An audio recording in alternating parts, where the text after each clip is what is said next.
The darkest secrets of the Appalachian Mountains. Isolated, disturbing, and forgotten. Those words are not just a title, they are a warning. A door that, once opened, cannot be closed. Because what happened deep in the hollows of the Appalachian Mountains was not a legend, not a ghost story told around a campfire. It was real, it was documented. And for decades it was deliberately buried, hidden behind generations of silence, isolation, and a kind of suffering that the modern world had chosen not to see. This is the story of the Harlan family. 3 people, 1 bloodline, and a truth so heavy it bent the mountain itself under its weight. The year was 1987. The place was a remote hollow in the eastern edge of McDowell County, West Virginia, a part of Appalachia, so deep in the hills that the nearest paved road was 11 miles away, and the nearest town, if you could call it that, was a scattering of buildings that hadn't seen new construction since 1952. The hollow had no official name on any map. Locals, when they dared to speak of it at all, called it Craw Bottom. Not because of any creek or animal, but because it sat so low between 2 ridges that sunlight only touched the ground there for about 4 hours each afternoon. The rest of the day, Craw Bottom lived in shade, in cold, in the kind of quiet that presses against your ears like a hand over your mouth. The Harlan family had lived in Craw Bottom for as long as anyone in the county could remember. Records were sparse and inconsistent. A birth certificate here, a church ledger there, a welfare application from 1961 that was never fully processed. What the records did show, however, was a pattern. A disturbing, undeniable pattern that stretched back at least 4 generations. The same surnames appeared again and again, not just in family trees, but in marriage records. Cousins marrying cousins. Siblings listed as spouses on documents that someone had clearly tried to alter with ink and correction fluid. A bloodline that had not merely stayed in the hollow, it had folded in on itself, over and over, like a piece of paper creased until it begins to tear. By 1987, only 3 members of the Harlan family remained in Craw Bottom. Their names were Elton, Merva, and Cade. And their story, their real story, was one that the county health department, the state welfare office, and 3 separate school district administrators had all encountered at various points and had, each time, looked away from. Because looking at it meant doing something about it. And doing something about it meant confronting questions that nobody in the system wanted to answer. Check if you're already subscribed to this channel, because this is exactly the kind of forgotten, buried, and deeply human story that you will never find anywhere else. Every week, this channel goes where others won't. Subscribe now, so you never miss a story like this one. Elton Harlan was 51 years old in 1987. He was the oldest of the 3. In the welfare records from 1974, he was described simply as adult male, non-verbal, physically limited. That description, clinical and cold as it was, failed entirely to capture the reality of who Elton was and what his body had endured from the moment of his birth. Elton's face was severely misshapen. The left side of his jaw had developed at a different angle than the right, giving his mouth a permanent, painful-looking tilt that made it almost impossible for him to chew solid food. His left eye socket was positioned nearly a full inch lower than his right, and the eye itself was clouded over with a milky film that had been there since birth, leaving him with vision only in his right eye, and even that vision was severely limited. His nose had a pronounced curvature that made breathing through it difficult during any physical exertion, and the skin across his cheeks and forehead was marked by deep, uneven ridges, not from injury, but from the way the bones beneath had grown, pushing against the skin from inside in directions that nature had never intended. His hands were perhaps the most striking aspect of his appearance to anyone who encountered him for the first time. Each hand had 7 fingers, not an even distribution, but a clustering on the outer edges with the extra digits thinner than the others, partially fused at the base and capable of only limited independent movement. His wrists were thick and slightly rotated inward, which gave his arms a permanent appearance of being slightly crossed even when hanging at his sides. He had learned over decades of necessity to use his hands with a kind of crude but effective functionality. He could grip, he could carry, he could work with tools in a rough and exhausting way. But fine motor tasks were beyond him. He could not button a shirt. He could not write. He could not turn the pages of a book, not that there were many books in the hollow. Despite all of this, despite a body that had been shaped by generations of genetic damage, Elton Harlan was, by every account of the few people who had ever interacted with him, a man of remarkable persistence. He maintained the property. He gathered firewood. He kept the roof of the old structure they lived in from collapsing completely by propping it with beams he cut and carried himself. He was not a man who had given up. He was a man who had never been given the option. Merva Harlan was 43 years old. She was, according to the fragmentary records that existed, Elton's half-sister, though the exact nature of that relationship, given the family's history, was itself a subject of confusion in the paperwork. She had been born in Craw Bottom like Elton. She had never left it. In her entire life, she had been to the nearest town twice, once as a child brought by a welfare worker who had then lost track of the case file, and once in 1979, when a neighbor from 5 miles away drove her to a gas station to get aspirin for a fever that had been going on for 2 weeks. Merva's physical condition was different from Elton's, but no less profound. Her spine had a severe lateral curvature, a condition that, untreated and developed in the context of childhood malnutrition and physical labor, had progressed over decades to the point where she walked with her upper body shifted significantly to the left, her right shoulder raised and her left shoulder dropped, her head held slightly forward of her neck to compensate for the imbalance. This gave her posture a quality that people who encountered her sometimes described awkwardly and inadequately as her always looking around a corner. Her face was less dramatically asymmetrical than Elton's, but her jawline was underdeveloped on both sides, giving her face a sunken quality around the lower half that made her appear much older than she was. Her teeth, what remained of them, were crowded and overlapping in a way consistent with severe maxillofacial underdevelopment. She had lost most of them by her mid-30s. Her hands, like Elton's, bore the mark of the bloodline's accumulated damage. The fingers of her left hand were normal in number, but severely curved, each one bent at the middle joint in a direction that was almost perpendicular to the normal plane of motion, so that her left fist, when she tried to close it, was more of a twisted knot than a proper grip. Her right hand had 6 fingers, the extra one positioned between what would normally be the ring finger and the pinky, small and stiff and incapable of any real movement on its own. She had learned to work around it, the way people learn to work around all the things in their lives that cannot be changed. What Merva had, that no record or description fully captured, was a voice. Not a beautiful voice, not a trained voice, but a voice that carried something, a quality of expression that went beyond words. She hummed constantly while she worked. Old tunes, fragments of melodies that had no identifiable origin, rhythms that seemed to come from somewhere deep inside her, that had never been touched by the difficulties of her external life. People who had heard her, the welfare worker from 1974, the neighbor who drove her to the gas station, both remembered the humming more than anything else about her. One of them said years later that it was the saddest sound he had ever heard in his life, not because it was mournful, but because it was beautiful, and it had no place to go. Cade Harlan was 28 years old in 1987. He was Merva's son. The question of his father's identity was one that the records danced around without ever answering directly.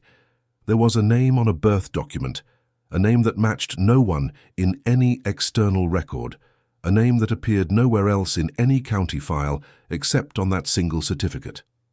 It was a name that people who examined the Harlan case later came to understand as almost certainly fictitious, written down to satisfy a bureaucratic requirement that nobody was going to follow up on in a hollow 11 miles from the nearest road. Cade was the youngest. He was also, in terms of the cumulative genetic inheritance of the Harlan bloodline, the one in whom that inheritance had expressed itself most extensively. His face was the most significantly affected of the three. His cranium was slightly enlarged on the left side, a condition that had gone completely unaddressed medically, and the asymmetry of his skull had affected the development of his facial features to a degree that made it genuinely difficult for people encountering him for the first time to read his expressions. His eyes, both of them, were positioned at noticeably different heights, and the right one had a persistent involuntary movement, a tremor of the iris, that gave the impression that he was always looking slightly past whoever he was talking to. His nose was broad and flattened, fused to his upper lip in a way that gave the central portion of his face a compressed, forward-pushed appearance. His ears were small and positioned low on his head, and his hearing on the right side was significantly impaired as a result. His hands had 7 fingers each, the same configuration as Elton's, which was no coincidence.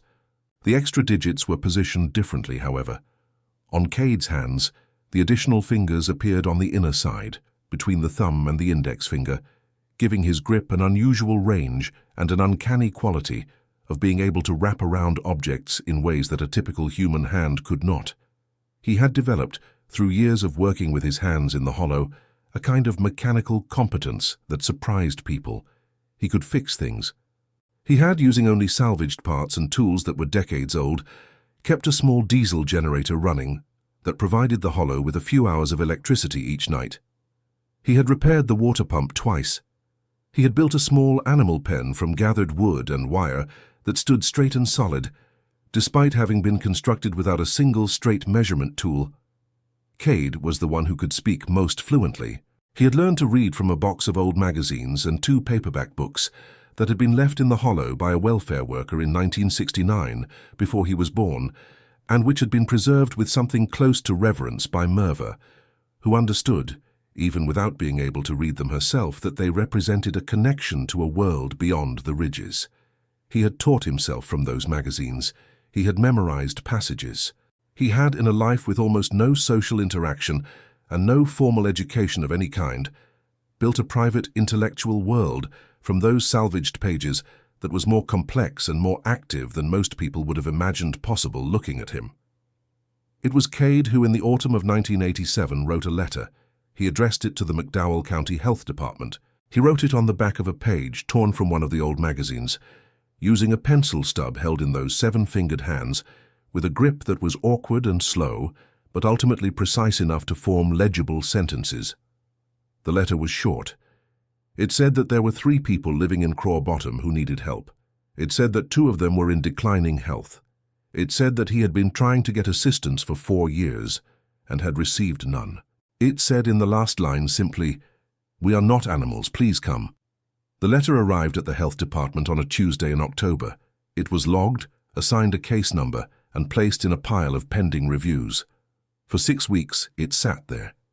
The pile was reviewed periodically by a caseworker named Doris Wentworth, who was responsible for a county that covered over 535 square miles and had a staff of 4. Doris had been doing this job for 19 years. She had seen things that had permanently altered her sense of what human suffering looked like. She was not an uncaring person. She was an overwhelmed one.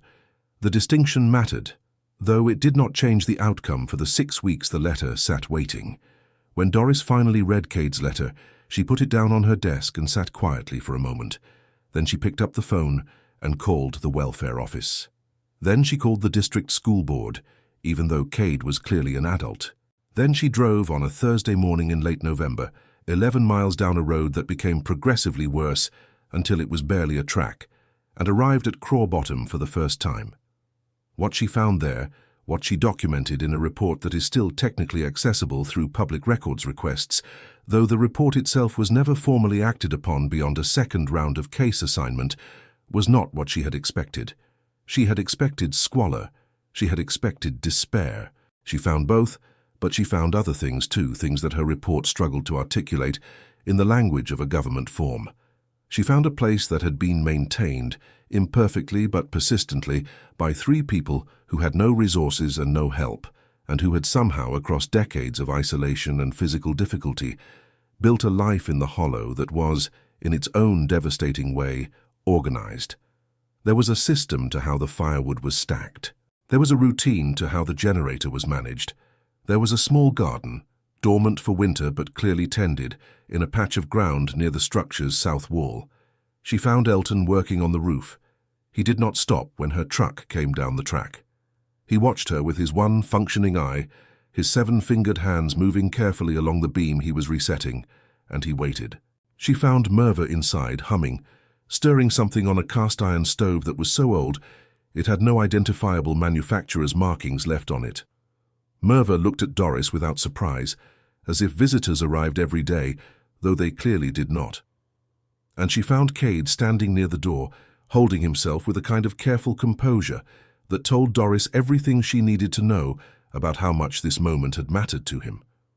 He had been waiting for this. He had been waiting for a long time. Doris's report described the structure they lived in as a multi-room dwelling of indeterminate original construction, extensively modified over generations, structurally unsound in sections, but inhabitable in others. She described the three individuals with clinical accuracy, their ages, their apparent physical conditions, their living circumstances. She noted the absence of any medical records beyond the fragmentary documents that existed at the county office. She noted that none of the three had received any formal medical evaluation in at least 15 years, and that Elton's right eye showed signs of a condition that required urgent attention. She noted that Merva's spinal condition had progressed to a degree that was causing her obvious chronic pain. Pain that she managed without any medication because there was no medication in the hollow and no means of obtaining it. She noted that Cade was, in her assessment, of above-average intelligence and clearly capable of managing complex tasks despite his lack of formal education. And then Doris drove back 11 miles to the county seat and filed her report. And the report was assigned a new case number, and a follow-up visit was scheduled for the following spring, and the following spring came, and the follow-up visit did not. Leave a comment below. What do you feel right now reading this? Tell me in one word, just one word. Drop it in the comments. Because I want to know what this story does to you. The winter of 1987 into 1988 was harsh across Appalachia. The temperatures in the higher hollows dropped to levels that strained even well-insulated structures with functioning heating systems. Craw Bottom, which sat below the ridgeline and received almost no direct sunlight during the short winter days, was colder than most places. The generator ran on diesel that Cade obtained by walking to a crossroads store 7 miles away and carrying back what he could, and it provided heat through a single electric space heater that they moved from room to room as needed. The firewood that Elton had spent the autumn gathering kept the cast-iron stove going through the coldest nights. They made it work, the three of them, the way they always had, through a coordinated unspoken system of labor and adaptation that had been developed over Cade's entire lifetime, and Elton and Merva's much longer ones. But Elton's health was changing. The eye that had never functioned was not the problem. It had always been what it was, and there was no expectation of it being different.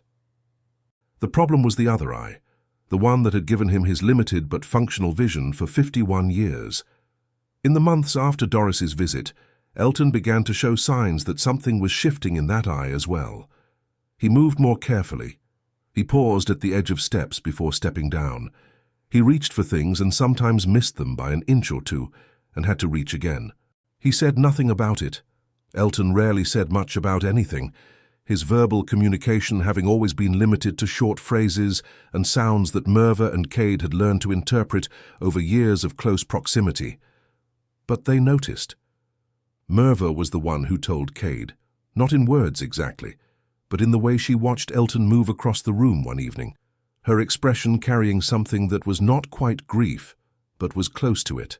Cade watched his uncle navigate the space between the door and the stove, with more caution than he had ever needed before, and he understood. Cade wrote a second letter. This one was longer than the first. It named specific concerns. It used terminology he had gathered from the medical articles in the old magazines.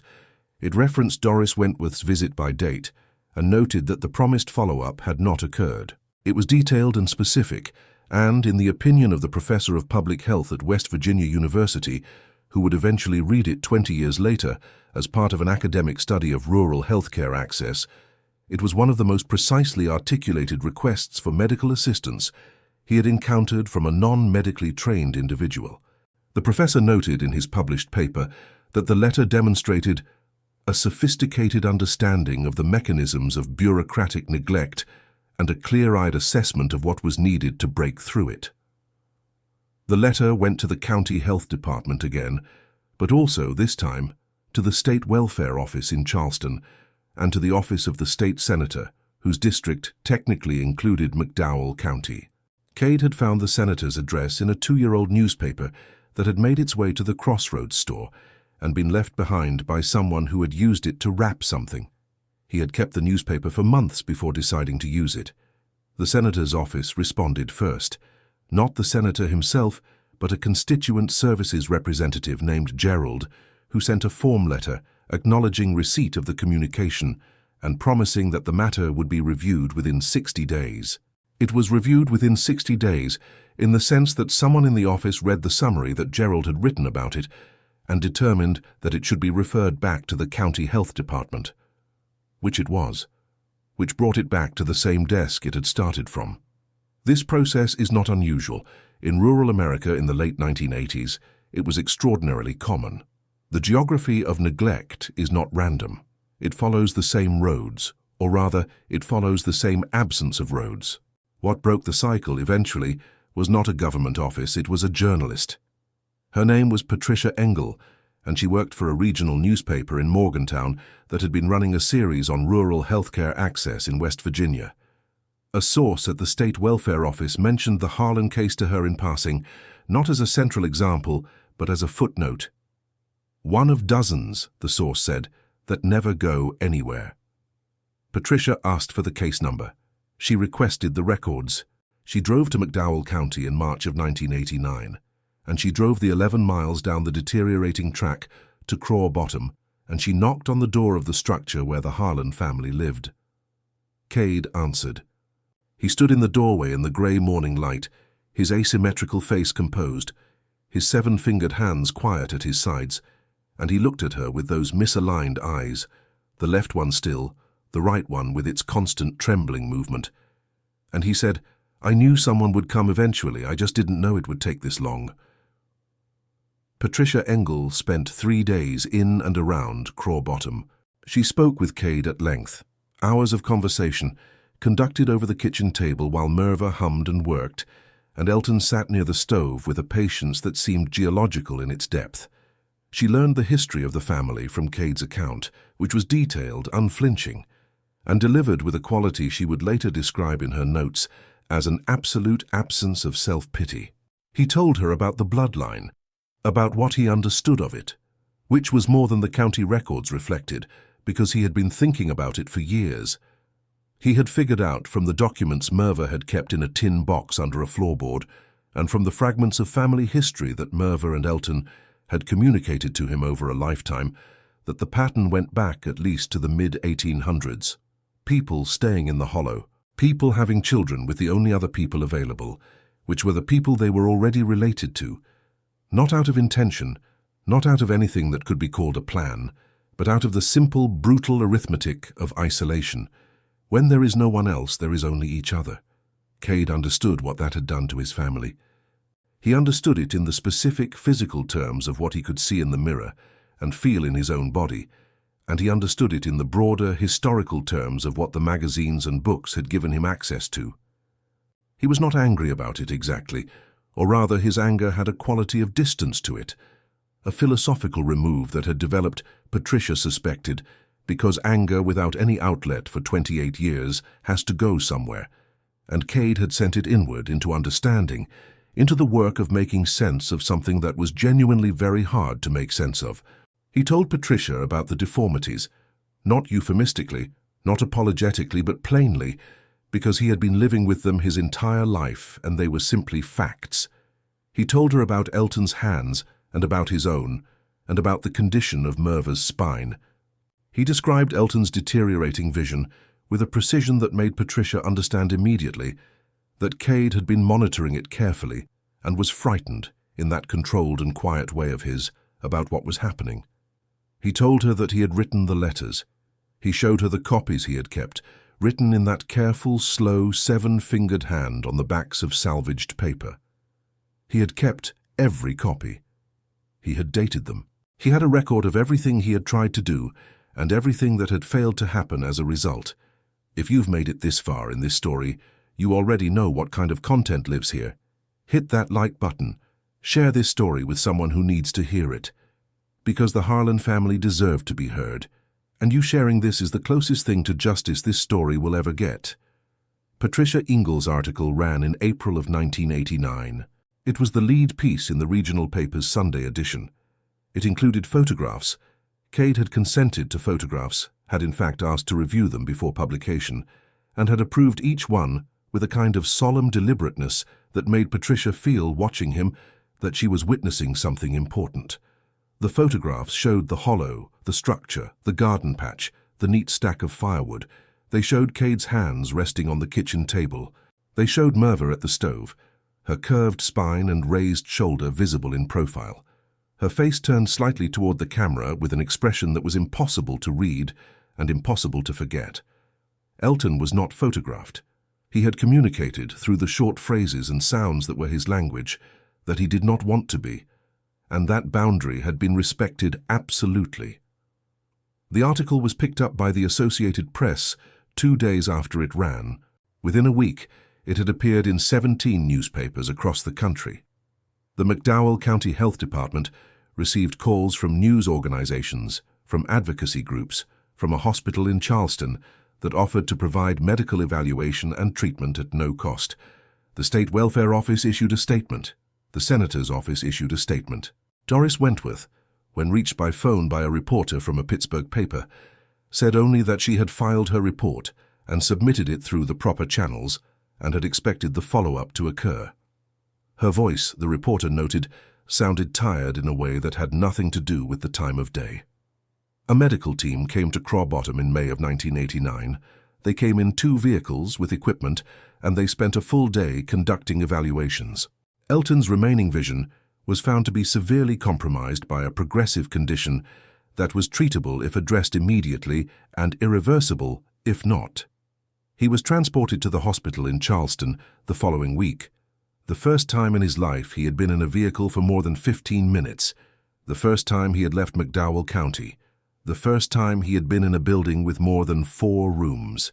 He sat in the back seat of the transport van for the 3-hour drive and looked out the window with his one still functioning eye at the mountains passing by. And Cade, who rode with him, said later that Elton did not speak during the journey, but that at one point he reached over and placed one of his 7-fingered hands over Cade's and left it there for a long time. The surgery on Elton's eye was partially successful. It could not restore what had already been lost, but it stabilized what remained. He came back to Craw Bottom with a prescription for medication that Cade had to drive, or rather walk, to the Crossroads store to get filled through a complicated arrangement with a pharmacy in the next town. But he came back. He came back able to see, imperfectly but meaningfully, and that was more than there had been before. Merva received treatment for the pain in her spine, physical therapy that a visiting health worker came to administer twice a month, and medication that helped manage what could not be corrected.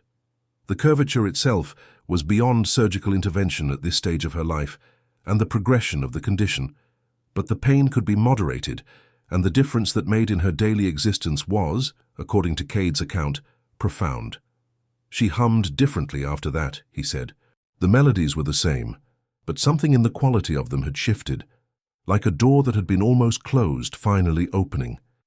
Cade himself refused medical evaluation 3 times before he agreed to it, not because he was afraid of what would be found. He had a fairly accurate understanding of his own body, gathered over years of attentive self-observation. He refused because he was not willing to leave Elton and Merva alone in the hollow while he was gone. When the medical team offered to evaluate him on site, as part of their next visit, he accepted. The evaluation confirmed what he had already understood: the asymmetry of his skull, the impairment of his right side hearing, the additional digits and their limited functionality, and several other findings that were documented carefully and that he received, sitting at the kitchen table in Craw Bottom, with the same steady composure with which he received everything. He asked intelligent questions.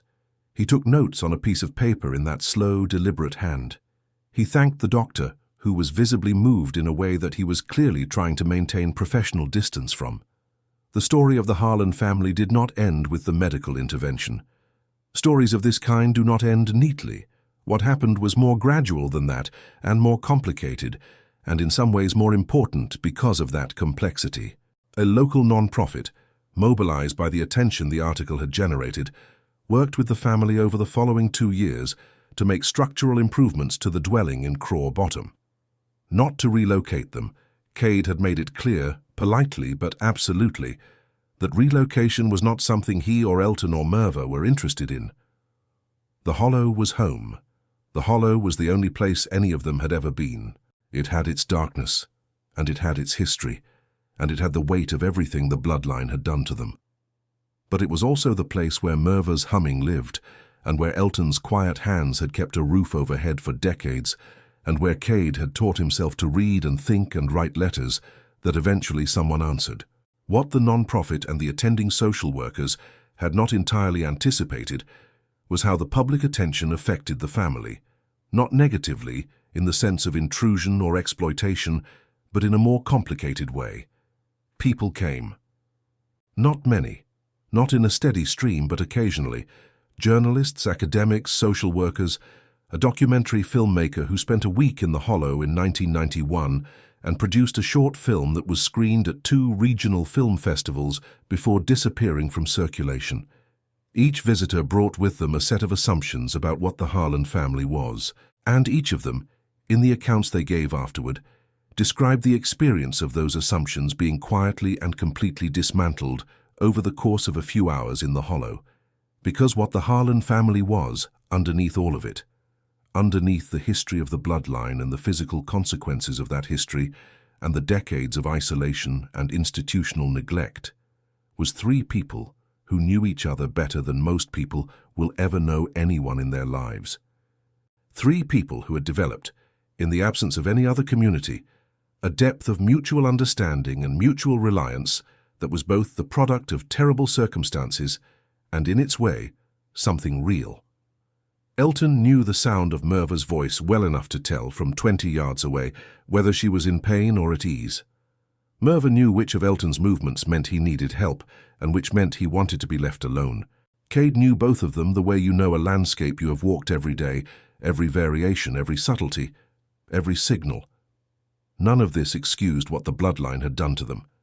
None of it made the history of the Hollow anything other than what it was, a long, slow accumulation of damage, passed down through bodies across generations, the physical expression of isolation compounded by isolation. The deformities that marked each of them were not incidental. They were the story written in bone and tissue and nerve of what happens when a bloodline has nowhere to go but back into itself. The medical literature is clear on this. The genetics are not a matter of opinion. What happened to the Harlan family is what happens. It is not a punishment, it is a mechanism. And the mechanism had been running in Craw Bottom for a very long time. What Cade had understood, and what his letters had tried to communicate, and what Patricia Engel's article had finally conveyed to an audience large enough to matter, was that the mechanism did not have to keep running, that the isolation was not inevitable, that the Hollow was not a sealed system. It only appeared that way because the roads that led to it were difficult, and the people who lived there were inconvenient to look at, and the paperwork involved in helping them was complicated, and the reward for completing that paperwork in a system that measured its outputs in numbers was minimal. The cost of changing the situation was low. The cost of not changing it had already been paid in full by 3 people who had not been given any say in the matter. By 1993, the situation in Craw Bottom had stabilized in a modest but meaningful way. Regular welfare checks were being conducted. Medical visits occurred on a schedule that, while not frequent by any urban standard, represented an absolute revolution compared to what had existed before. The generator had been replaced with a more reliable unit. The dwelling had been reinforced to the point where it no longer posed an immediate structural risk. Elton was managing with his limited but preserved vision. Merva's pain was under better control than it had been in decades. Cade had, through a connection made by Patricia Engel, begun corresponding with a researcher at the University of Pittsburgh who was studying the long-term health outcomes of isolated rural communities, a correspondence that lasted until 2001, conducted entirely through letters, in which Cade discussed the history of his family with a precision and thoughtfulness that the researcher later described as invaluable. Elton Harlan died in the winter of 1997 at the age of 61. He died in Craw Bottom, in the room he had slept in for 6 decades with Merva and Cade present. He had not, in the end, been moved from the hollow. He had not wanted to be. His death was quiet, the way he had been quiet his whole life. He was buried in a small plot behind the structure, in ground that had held other Harlans before him, in numbers that were hard to determine because the markers were old and the names on them were worn past reading. Cade made a marker for him from a piece of hardwood, shaped and smoothed with those 7-fingered hands, with Elton's name and dates cut into it with a tool. It was not elegant. It was exact. Merva Harlan lived until 2004. She was 60 years old when she died. She had spent the last decade of her life in conditions that, while still difficult by any objective measure, were incomparably better than the decades that had preceded them. The humming continued until very near the end. A health worker who visited the hollow in the last weeks of Merva's life said later that the sound of it, coming from the back room of the structure on a grey afternoon in October, was the most affecting thing she had experienced in 20 years of that work. Not because it was sad, because it was persistent, because it had survived everything the bloodline and the isolation and the neglect had done to the body it came from, because it was, simply and irreducibly, still there. Cade was 45 years old when Merva died. He was, after her death, alone in Crawbottom for the first time in his life. He stayed. He maintained the property. He continued his correspondence. He planted the garden every spring. He kept Elton's wooden marker straight when it leaned with the frost. He visited Merva's marker every Sunday morning, a habit he had established on the day she was buried and maintained without variation. He gave one more interview in 2006 to a journalist writing a retrospective piece on the original 1989 article. He sat at the kitchen table, as he had sat before, and he answered the questions. He was asked whether he felt the system had ultimately failed his family. He thought about this for a long time before answering. Then he said that the system had failed them for a long time, yes, and that at a certain point, the system had stopped failing them partially, and that the partial stopping had mattered enormously, even though it had come too late to change the fundamental shape of what the bloodline had done to them. He said that what he wanted people to understand, and what he had always wanted people to understand from the first letter he had written, was not that the Harlan family was a tragedy to feel sorry about from a distance. He wanted them to understand that the Harlan family had been real, 3 people, in a hollow, working with what they had. That was the story. That was all of it. The journalist asked him one more question. She asked whether he ever thought about leaving Crawbottom. He looked at her with those misaligned eyes, the left one still, the right one with its constant, gentle tremor, and he was quiet for a moment. Then he said, "Where would I go?" And then after another pause he said, "This is the place where I am from. I am staying." He was still there, according to the most recent welfare records accessible through public request, as of 2012. After that, the records become less clear. The county underwent administrative reorganization. Case files were transferred, and in some instances imperfectly digitized. What is documented is what was documented. And what was documented tells the story of 3 people who bore in their bodies the entire history of a place. Every generation of isolation, every choice made and unmade, every child born into a hollow that was running out of room for anything new. This is what the Appalachian Mountains have always contained, not just beauty, not just hardship in the abstract, but specific human particular stories, stories of people who were never going to make headlines, who were going to live and work and endure and then be gone, and leave behind nothing but a few worn markers in the ground and a set of case files that nobody was particularly interested in reading. What happened to the Harlan family is not an anomaly.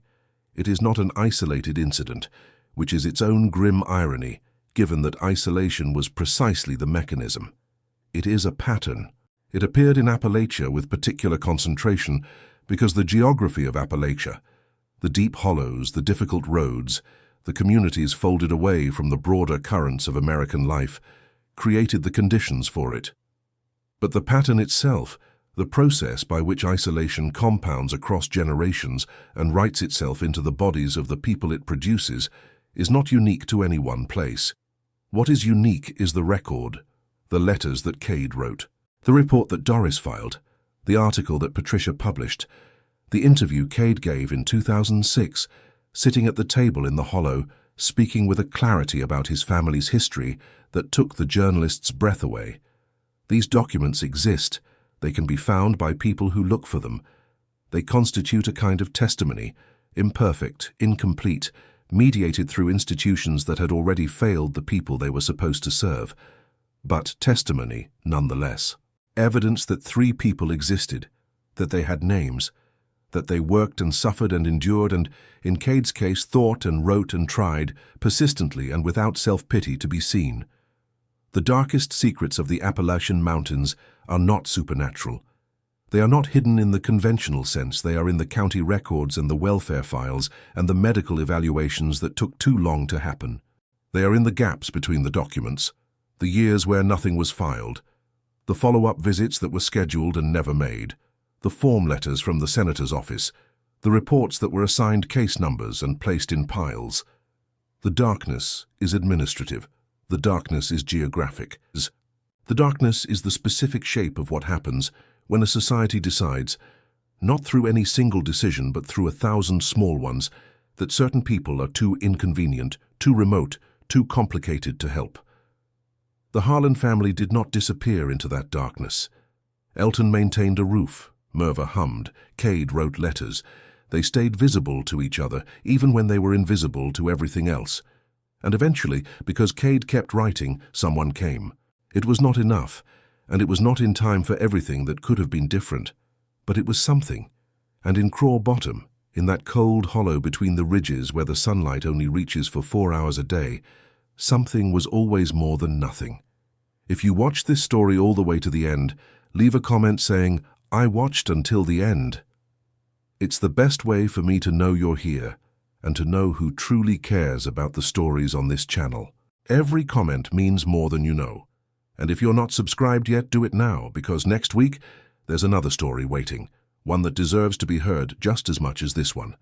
Hit the like button. Share this with someone who needs to be reminded that real people, real lives, real pain, these things matter. The Harlans mattered. You matter for listening.